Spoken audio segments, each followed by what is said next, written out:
Ever found yourself saying, keep your hands to yourself, wait your turn, think before you speak? That was my mom's favorite. Or first you work, then we get to play. These are all examples of times that you are helping your students or child practice self-control. And that's what we're going to talk about today. I have 3 strategies for your students to help them practice self-control in the classroom. So let's get started. Strategy number 1 is going to be to use read-alouds. Now, I love to use read-alouds because they give examples and you can use them to talk about real-life situations, and then you can use them to also practice. So my 3 favorite self-control read-alouds are: 1, My Mouth is a Volcano. This book is great, talking about thinking before you speak. So before what comes out of your mouth, that you're thinking about that. Book number 2 is Clark the Shark. Now in this book, Clark has a hard time with his body, and so he's learning to have more bodily self-control in this book, and it's a great example. And I love how it starts off in the beginning where he's needing the help with self-control, and then by the end that he's mastered it, and so we get to be on that journey with him along the way. Book number 3 is my most favorite, actually the books that I have in my house for this, and that is the Danny series. Now, what I love about the Danny series, and in this instance, I would use the Danny school book, Danny Goes to School, is that it's a choose your own adventure. I don't know about you, but choose your own adventures were always my most favorite books. And so I love that kids get to choose their own adventure and help Danny make decisions. So Danny goes throughout his day and he is presented common instances that kids are presented with in school, and he gets the opportunity to either make kind of a good choice or a bad choice, and the kids get to help him decide. Now, what we love to do at our house is sometimes we like to make Danny have like the best day ever. My son figures out what are the best choices for Danny for him to have just like a stellar day. And then sometimes we decide, okay, well, let's let Danny do whatever he wants to do today and kind of make some bad choices. And then we see how his day plays out. Now, I love this because there's, I think, 7 different stories within the one book. And so you're getting to constantly make a choice and see a consequence of how his day turns out after that choice.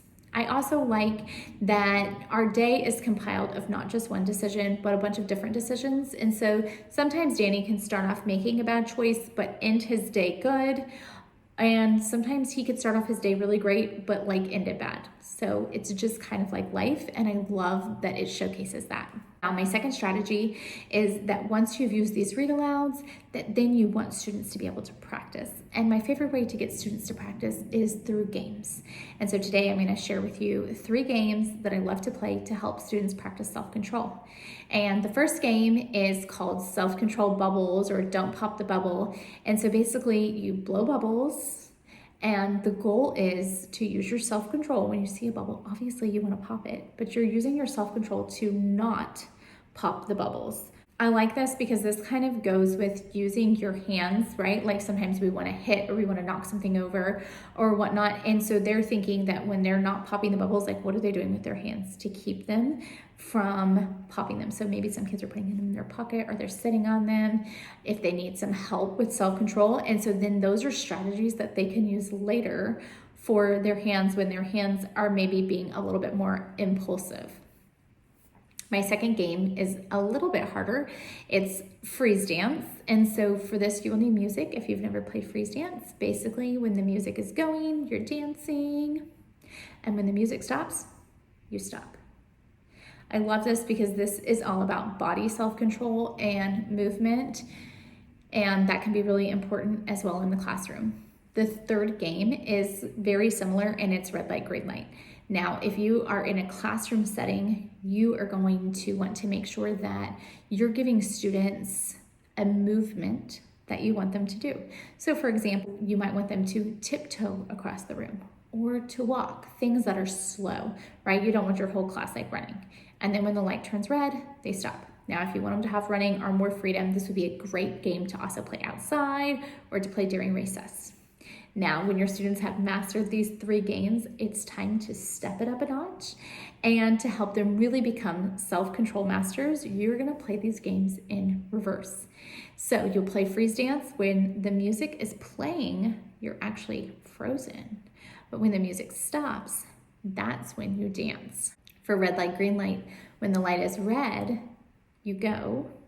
And when the light is green, you stop. And I really had to think about that one because you get really so used to what you're normally used to. So it really makes practice that self-control, as well as your brain thinking, oh wait, oh no, green was stop.